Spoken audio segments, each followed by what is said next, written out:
Hello everybody, this is my Giving Voice to Values presentation for Accounting Ethics Seminar at Southern Utah University, and today I'm going to be discussing case 3.5 titled Walmart Inventory Shrinkage. So to give some background overview for the case of Walmart in 2016, the nation's largest retailer suffered huge losses that were due to retail fraud, which included shoplifting, organized crime efforts, internal theft by employees, and other inventory shrinkage issues.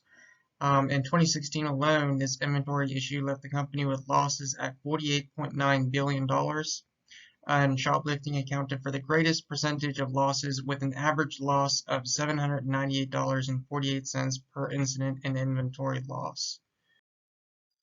So now to get into the story, in 2013, Shane O'Hara, a Walmart store manager who had a strong moral values, was contracted by Jeffrey Cook, a regional manager who wanted O'Hara to fix the inventory issues that were occurring at the Atomic City, Idaho location. The issues at this location were so bad that in 1 year, losses were as high as $2 million, and it was Shane's job to reduce these losses to acceptable levels and save the store from being closed.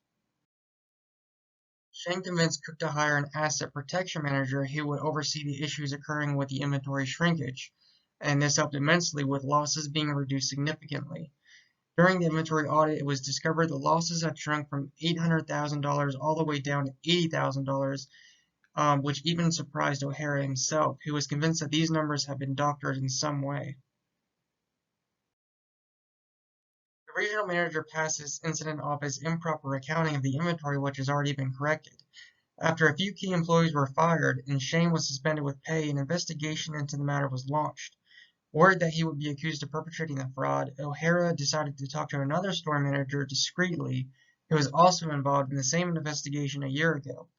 She explained that fraud involved declaring items as not missing when in fact they were. For example, you could say that items missing in clothing were simply in a bin where clothing had been tried on by customers but not purchased. Next, I'll discuss how the Sarbanes-Oxley Act of 2002 might have helped to detect the fraud that was occurring at Walmart. Section 301 of the Act requires publicly traded corporations to establish procedures for accepting employee complaints concerning questionable accounting matters. In this case, perhaps if employees were aware of the fraudulent accounting of missing inventory, somebody could have reported the matter anonymously under Section 301. Section 302 requires that principal officers certify the accuracy of the financial statements, and Section 404 requires management's discussion of internal controls over financial reporting. Perhaps the executives at Walmart would have exercised more due care in the accounting for inventory and the internal controls over the inventory shrinkage if they complied with these two sections. Section 406 outlines codes of ethics requirements for senior officers to promote honest and ethical conduct. Perhaps if there was a proper tone at the top set by senior officers at Walmart, the fraudulent accounting of inventory wouldn't have even occurred.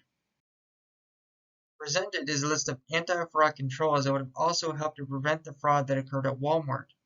First, a code of conduct would have also been helpful because managers and employees would have had a very specific set of guidelines to follow that specifically rebuked any fraudulent behavior.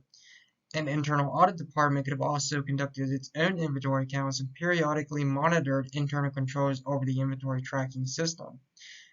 An anonymous hotline could have encouraged employees to report fraudulent behavior, including the improper inventory counts, without fear of being reprimanded. And lastly, surprise audits, especially ones done by external auditors, would have also helped to keep a more accurate track of the inventory. If I was Shane O'Hara in this situation, I would first consider how the relevant stakeholders are affected.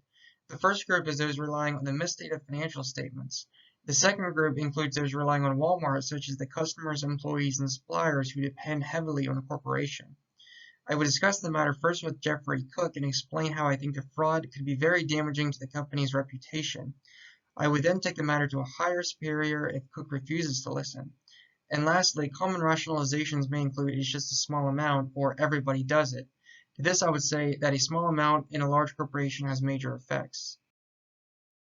Just as Cynthia Cooper would suggest, I would blow the whistle even while I was suspended with pay. Although it would be the easiest with an anonymous hotline, if there was none, I would tell the highest officer I knew directly about what was happening if my direct superiors were not taking action against the fraud. And that is the end of my presentation. Thank you all for watching.